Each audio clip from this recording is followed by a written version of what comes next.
Buen día tenga a todos ustedes, queridos compañeros y amigos.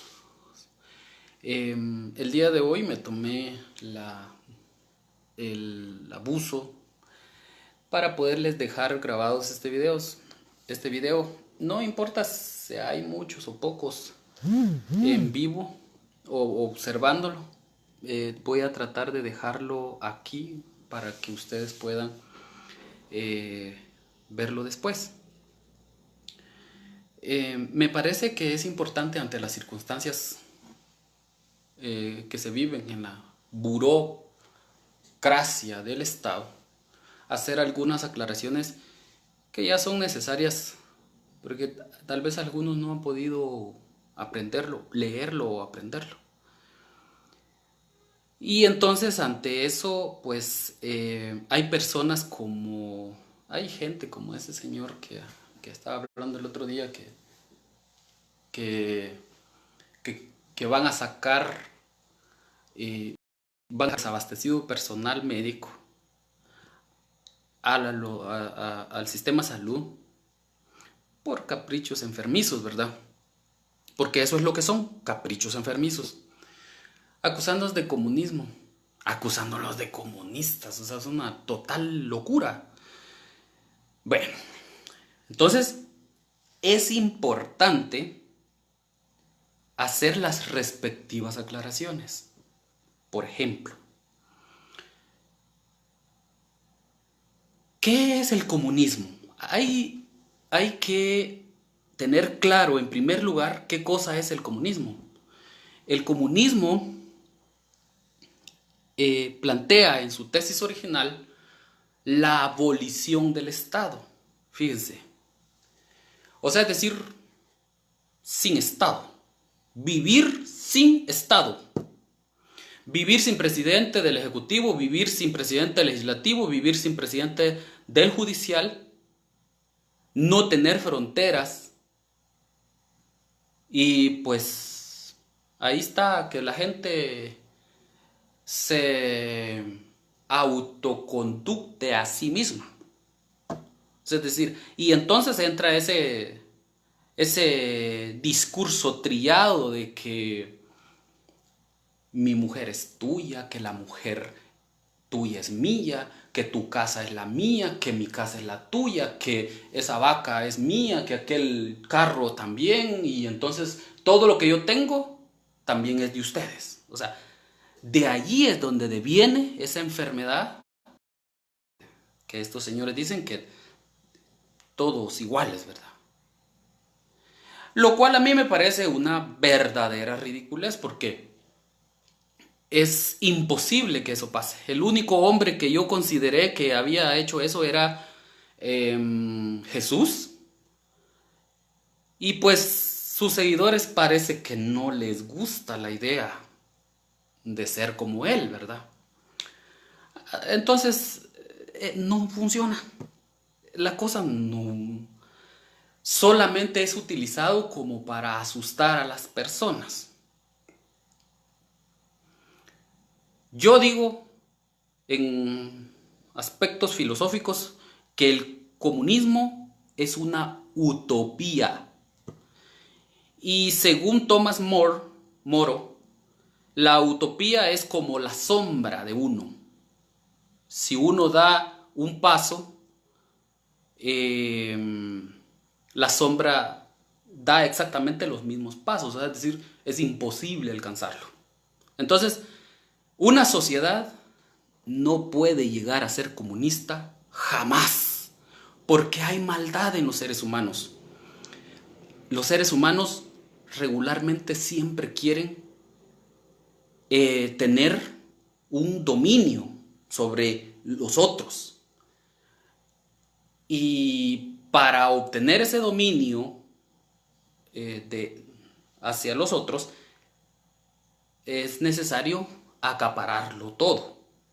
Y de allí es donde deviene el monopolio de los mercados y los grandes imperios como lo es los Estados Unidos y en sí, honestamente, de todo el Consejo de Seguridad de las Naciones Unidas. Bueno, vamos a platicar de otra cosa. Del socialismo. Porque la gente suele confundir las cosas.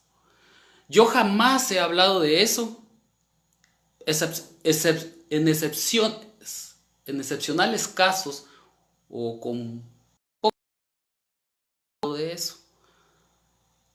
Pues porque la sociedad guatemalteca no está capacitada, no tiene los recursos académicos para poder discutir a la altura de ese tipo de problemas ideológicos con la que nos han sumergido en esta miseria en la que vivimos. Nos han acostumbrado a que nosotros veamos a nuestro Estado como una entidad privada, como una entidad que solo funciona o debe funcionar para las personas que lo estén administrando. Y así no funciona. El Estado es de todos. Si los elementos del Estado, dentro de los elementos del Estado, la población, o sea, usted y yo, somos Estado, porque son tres los elementos fundamentales del Estado: el territorio, el suelo donde estamos parados, el poder, que son las instituciones, y nosotros. Eso es el Estado. Pero a nosotros nos han vendido una idea que el Estado pues es una entidad, es una institución privada.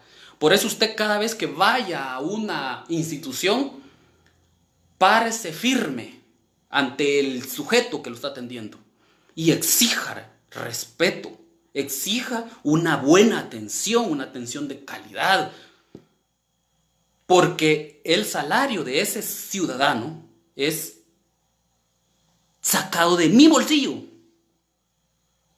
O sea, entonces no puede tratarlo como si yo fuera su trapo sucio, pues. Bien. Ahora hablemos de lo otro, secreto de la ideología, porque en eso estábamos. La gente suele confundir a los estados, como el caso cubano y el caso venezolano, que no son comunistas, y ni la China, ni Rusia, ni nadie es comunista en el mundo. Nadie, absolutamente nadie es comunista en el mundo. Ni la propia URSS era comunista. Ahorita voy a explicar.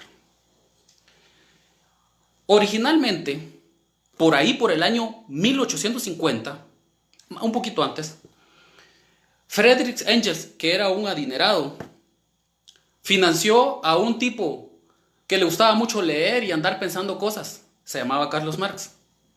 Ese señor Carlos Marx, con este señor, Friedrich Engels, escribieron una teoría que se llama el origen de la familia, el Estado y la propiedad privada. En ella ustedes pueden encontrar un enfoque filosófico de cómo iba a nacer un producto que al final se llamó el Manifiesto Comunista. Bueno, ellos solo escribieron esos libros. El Manifiesto Comunista, en concreto, se los puedo resumir, que de lo que trata es de que los trabajadores deben tomar las armas para tomar el poder del Estado, la administración del Estado. En concreto, eso es lo que dice. Naturalmente que hay una cantidad de documentos, y El Capital es un libro gigantesco que escribió Carlos Marx, es de donde salió todo eso. Bien, pues ellos solo escribieron los libros. Estos señores son los que escribieron los libros. Quien materializó todo era un señor que eso lo hizo ya después, ya en el siglo XIX. Se llamaba Vladimir Ilich, Illinois, algo así, Lenin, más conocido como Vladimir Lenin. Este señor mm, estudió las teorías de estos dos anteriores que lo precedían por muchos años atrás, estudió bien las teorías, capacitó a los sindicatos y cuando la Rusia de los zares, que todavía estaba en poder de los monarcas, de unos regímenes monárquicos, que aprovecharon el momento en que estaban bien debilitados por la Primera Guerra Mundial y le dieron la ejecución del manifiesto comunista. Bueno, ¿en qué consistía el proyecto que había diseñado Lenin a base de las teorías de Marx? Consistía en construir una nación que socializara los medios de producción. ¿Qué son los medios de producción? Los medios de producción, pues es toda la maquinaria que produce, que, por ejemplo, un tractor, ¿verdad? Un tractor que yo lo maneje, el tractor es el medio de producción, porque yo voy a manejar a ese tractor y voy a surquear y voy a ir a sembrar una planta X y me va a dar un grano, voy a decir así.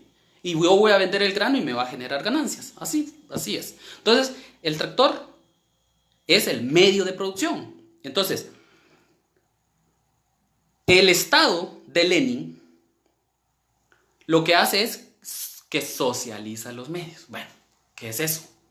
Voy a poner un ejemplo. En una fábrica de calzado que se producen 100 pares de zapatos y que la venta de esos 100 pares de zapatos que para producirlos, vamos a suponer que para producirlos invertimos 500 quetzales y la venta de ello nos generó 5,000 quetzales. Entonces, extraemos los 500 quetzales del costo y lo que resta para llegar a los 5,000 quetzales, a eso se le llama excedente. Entonces, el salario de los que trabajaron para producir esos 100 pares de zapatos se extrae de aquí, utilizando la tabla que en el Capital de Marx se dice del tiempo y calidad, profesión, no sé qué, que se invierte en la producción. Es decir, por ejemplo, hagamos de cuentas que hay una máquina industrial que necesita de un ingeniero industrial para estarla teniendo lubricada. No va a ese señor, no se le puede pagar definitivamente lo mismo que al que cuida la puerta o al que fue allá a meterlos a una estantería para venderlos, pues no se le puede pagar lo mismo. Hay una tabla que dicta que según el tiempo de trabajo invertido, así es el valor que se le da en pago. Por lo tanto, en ese modelo de la administración de los trabajadores, no es cierto de que la plusvalía, hagamos de cuentas que fueron 5 personas y se le va a dar 1,000 quetzales a cada uno. No, porque hay unos que trabajaron 12 horas, por ejemplo, y otros solo llegaban a trabajar mediodía. No se les puede pagar lo mismo. En esencia, el programa de Lenin lo que dice es que se le dé la justa retribución a las personas trabajadoras. Nada más. Y así fue como se creó la idea de que que primero que eso era comunismo. Y a eso se le llama socialismo, que se le llama socialismo porque de lo que trata es de la socialización de los medios. O sea, es decir, que lo que produce un medio de producción, las ganancias o la plusvalía que genera un medio de producción, se distribuya en los que la hicieron producir. ¿Qué hay de malo en eso? Y por eso es que nosotros somos partidarios de que los trabajadores deben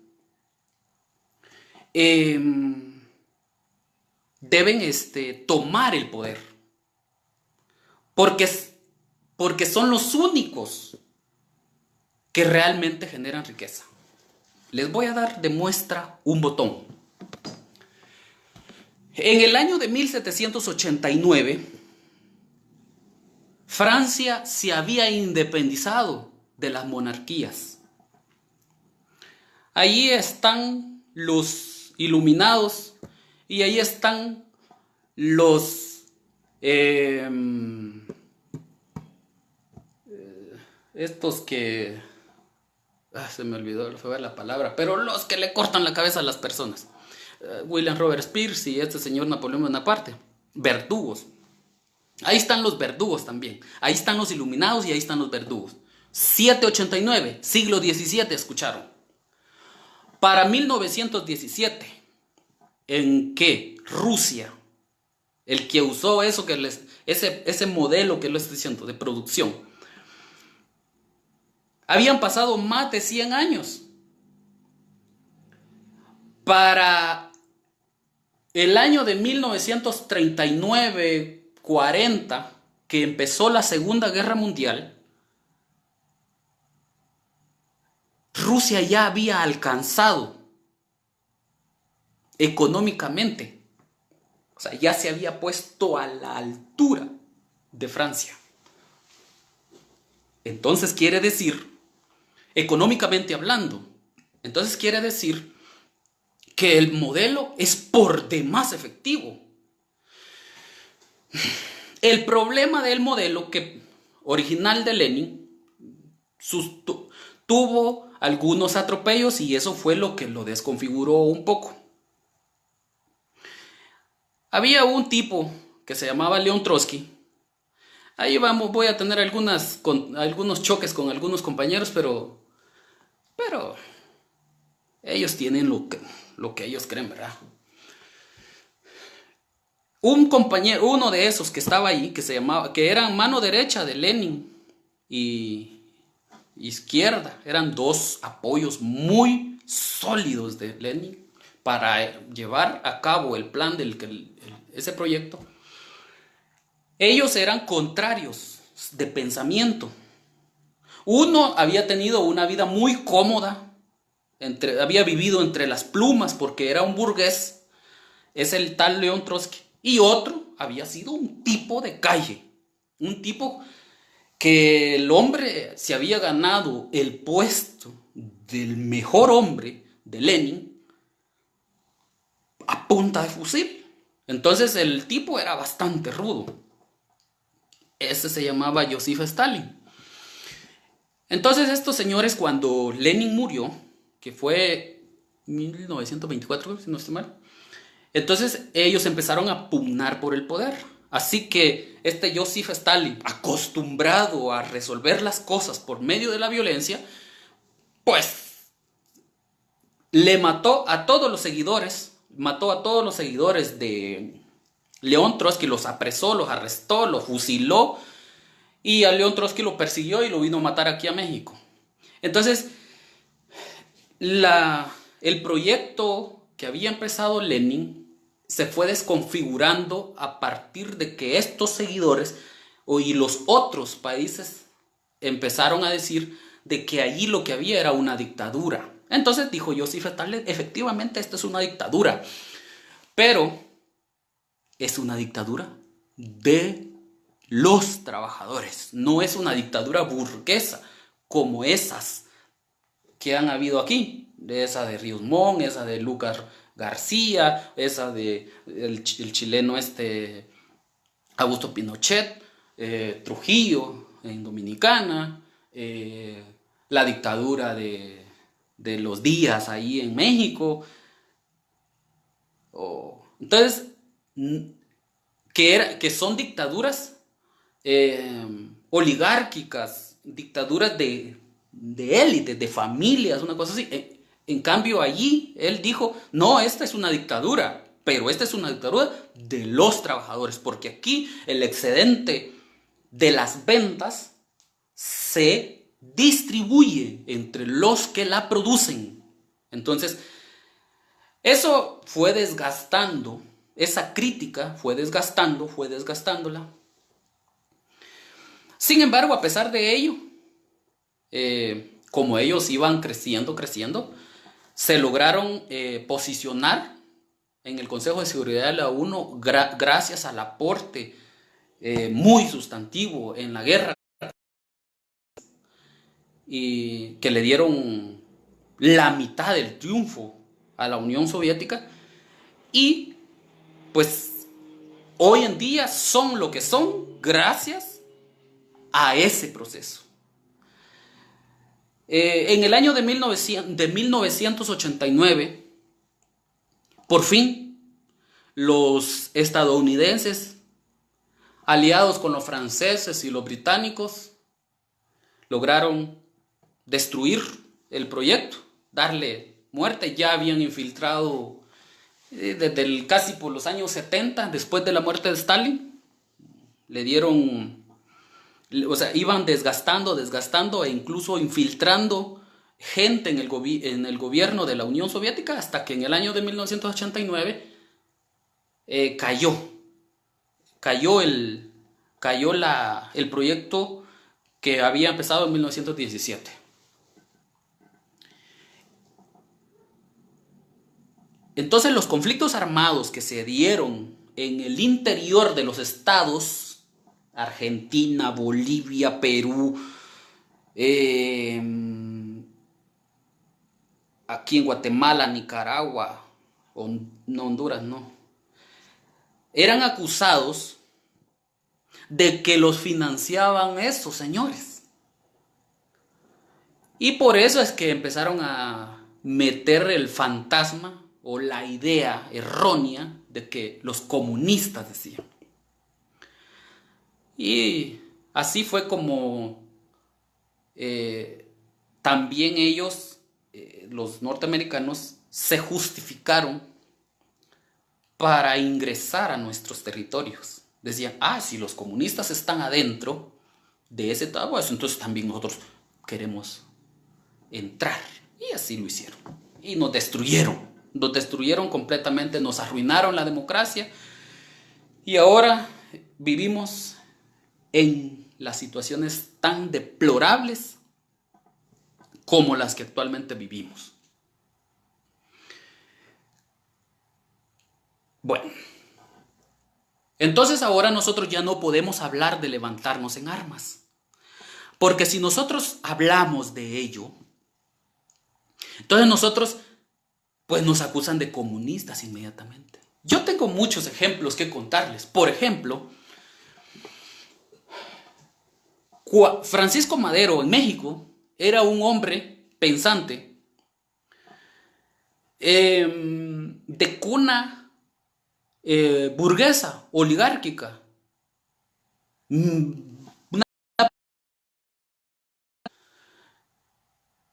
Y tras un documento que se llamaba la sustitución presidencial, creo que se llamaba, se levantó en armas para derrocar a un régimen que le llamaban el diismo ahí en México.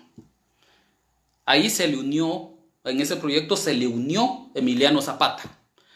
Ya estando, y triunfó Francisco Madero. Ya estando en el gobierno, por el buró que existe en el gobierno, o sea, las montón de tranzas que hay en el gobierno, no le pudo cumplir a Emiliano Zapata, y entonces Emiliano Zapata creó otro documento que se llama el Plan de Ayala, y se levantó en armas en contra de Francisco Madero. ¿Cuál comunismo? La gente dice de que la gente que se levanta en armas es comunista porque utilizan el manifiesto comunista. El manifiesto comunista es un documento que la gente ya no utiliza. El claro ejemplo es ese que les estoy diciendo. Vayámonos muchos años más atrás. En el rescate de la república, cuando, Roma se había hecho ya de una república. Después de la monarquía se había creado una república, que los romanos lo llaman como la máxima expresión de la democracia. Cuando Julio César se empezó a agenciar de tanto poder, quiso, y siendo lo que era, el tipo era bien querido, se había ganado a la gente. Los republicanos se levantaron en armas para defender la república. Asentemos la idea.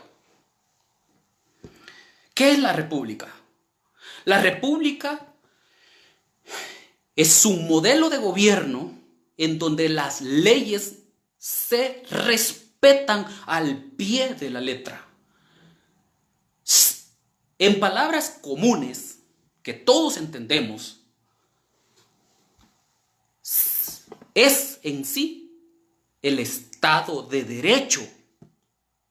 Si una persona no cumple con la ley, pues se sanciona. Y nosotros ya sabemos el contenido de la norma, pues hay un supuesto ahí y hay una consecuencia. Y la república tiende su forma de gobierno en base a la obediencia a la norma. Pero en este país, diputados corruptos desacatan las resoluciones del máximo órgano que defiende la constitución política de nuestro Estado. ¿Es acaso una señal para levantarse en armas y defender la república? Y que eso no signifique que nosotros tenemos pensamientos comunistas, porque esa cosa del comunismo es una utopía, lo empecé diciendo. Es una aberración. El comunismo es una aberración. Ese discurso, disculpen. Pero hay que sentar la idea clara de que si nosotros seguimos en esa ruta donde todas las reuniones del Congreso de la República se agenda la elección de cortes, la elección de magistrados a Corte Suprema de Justicia y a Cortes de Apelaciones. Ya pasaron, ahorita estamos en el mes número 8 y estamos muy próximos a llegar al mes número 9, y en el mes número 10 habían esos magistrados que hoy están ejerciendo de facto, tenían que haber entregado el puesto en octubre del año pasado. Eso es una violación total al Estado de Derecho. Y se excusan detrás de 1 millón de argumentos legales fraudulentos para desobedecer la ley. Hacen préstamos millonarios con el fin de lavar dinero a través de las instituciones privadas, y que cuando termine eso, las ganancias vayan a parar a los bolsillos. Vamos a poner un ejemplo. Recientemente, en uno de estos días, el señor presidente salió a decir que que la municipalidad de Salcajá se le iba a otorgar un financiamiento, una cantidad de dinero, no recuerdo, 400, 200, no sé cuántos millones, para préstamos.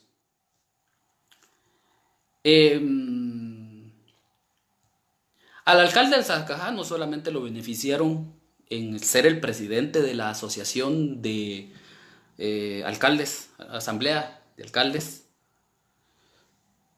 sino que seguramente algún pariente de él está asociado o es dueño de la cooperativa, porque el gobierno le fue a meter una cantidad de dinero a la cooperativa. ¿Y para qué creen? Para darle créditos a la gente. ¿Ustedes creen que la gente, que esa empresa de gratis le va a dar créditos a la gente? No, no. Si el negocio de la banca es obtener ganancias de los préstamos. ¿Y de dónde es el dinero? Es dinero del Estado en manos privadas. Eso es un enriquecimiento ilícito. Entonces, a la larga, puede ser hasta constitutivo de delito porque es blanquear dinero, ¿verdad? Así como el Estado le inyecta esa cantidad de dinero a la banca privada, así también los narcotraficantes le pueden meter dinero, prestar dinero y agenciarse de más recursos económicos. Entonces, es importante que nosotros, en primer lugar, desvanezcamos ya la idea de que todo aquel que se opone al gobierno es comunista. El comunismo no existe, ya lo dije. ¿Existen los sociales? Sí, pero con sindicalistas vendidos como Joviel Acevedo. La única forma de que el socialismo vuelva a Guatemala es de que Joviel Acevedo se rebele al gobierno. Que gente del sindicato de salud se rebele. Pero finalmente son sindicatos del gobierno. Esos solo le ayudan al gobierno a llevar el barco por donde ellos quieren. Los verdaderos sindicatos que necesitan alinearse son los sindicatos de la empresa privada. Y eso ya no. O sea, es un sueño muy distante que los sindicatos de la empresa privada se unan en contra de sus patronos, porque los patronos tienen sus uñas metidas en los sindicatos de las empresas privadas. Así que la mentada socialización de los medios ya no se puede, digamos, no en las condiciones, no en estas condiciones, por supuesto. Si por algún deseo cumplido de una estrella fugaz, pues algún día nos llegáramos a alinear, pues ahí sí, pero estamos muy distantes de eso. Por lo tanto, es necesario que nos proyectemos en otra forma de pensar, tal vez, como lo decía, en el rescate de la República. O no sé, en otra. Hay que hablar de eso. Entonces, eso es básicamente lo que quería aportarles. Espero sus comentarios. Cualquier día que los compañeros quieran hablar del tema, pues aquí estoy a sus órdenes. Y tomemos, nosotros somos jóvenes aún y todavía podemos hacer algo por nuestro país, por rescatarlo de las garras de estos delincuentes por los que está secuestrado. La pobreza, en tanto nosotros no hagamos nada, la pobreza va a ir aumentando, aumentando y aumentando hasta que nos ahorque a nosotros. Entonces es algo para que lo tomemos a la reflexión y ya no lo permitamos. Vamos a considerar todo lo que se pueda. Un proyecto nacional que rescate los principios elementales de la República, por ejemplo, ¿verdad? ¿O qué otros elementos? Pues hay un montón de lo que se puede hablar, pero hay que sentarse a hablar,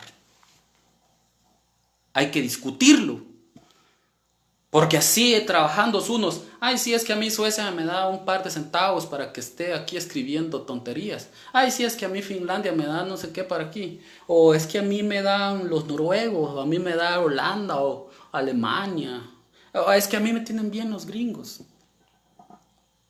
Así no, no. Cada quien va a trabajar su agenda. El gringo no quiere lo mismo que el noruego. El alemán no quiere lo mismo que el holandés. El sueco no quiere lo mismo que el danés. Así que si todos están trabajando para diferentes amos, no vamos a ir a ninguna parte porque nos vamos a encontrar, nos vamos a chocar en el camino y nos vamos a empezar a agarrar entre nosotros, nos vamos a empezar a agarrar. Tiene que ser un proyecto nacional porque ellos, la razón por la que le están pagando es porque ellos quieren algo de aquí. Siempre ha sido así. Entonces, no, o sea, en resumidas cuentas, ellos no quieren el bien para nosotros. Se aprovechan de la inteligencia. Yo conozco a muchos compañeros, porque la cooperación alemana ha sido la cooperación más objetiva que yo he visto. Financia proyectos de capacitación, por ejemplo. Y hay unos muchachos y hay unos personajes que yo conozco que están produciendo bonito material. Son inteligentes los tipos, estos muchachos son bien inteligentes, los conozco yo. Entonces, pero ellos tienen sus intereses. O sea, ellos no dan el dinero así porque sí, ay, sí, qué bonito los guatemaltecos, ¿verdad? No, ellos tienen intereses. Hay gente de ellos que vive aquí, por ejemplo, una trivialidad, hay gente de ellos que vive aquí con grandes proporciones de tierra y pues son sus ciudadanos, tienen que protegerlos y para protegerlos tienen que tener influencias, incidencias políticas a las cuales ellos puedan acudir cuando estén en un conflicto. Por decirles trivialidades, porque pueden haber otros negocios un poquito más jugosos. El comercio puede ser, el negocio de la medicina, por ejemplo, el caso de los alemanes, ¿verdad? Por ejemplo, pues la distribución o los contratos de anticonceptivos, por ejemplo, ¿verdad? Muchas cosas que decir. Ellos no están dándole dinero a esos muchachos inteligentes de gratis. Entonces, y así los otros países. ¿Sí? Los estadounidenses. Por Dios. Los estadounidenses. Y es increíble la cantidad. Yo me he ido a meter a unos lugares recónditos de la República y me he dado cuenta de que hay lugares donde el gobierno brilla por su ausencia. Ahí andan las banderitas gringas. Había un caminito, había allá en una aldea que se llama, una aldea de Salamá, de Bajas, Verapaz. Se me olvidó una cascada que hay allí los vecinos necesitaban unas gradas, construir un camino para los turistas. Vinieron o sea, el gobierno no fue capaz de pagarle a unos trabajadores para que fueran a cortar unos árboles, fueran a limpiar una brecha, abrir una brecha entre la montaña y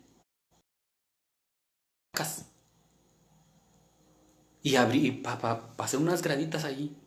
Vinieron los gringos y la hicieron. Y por eso pusieron su bandera. Cosas sencillas.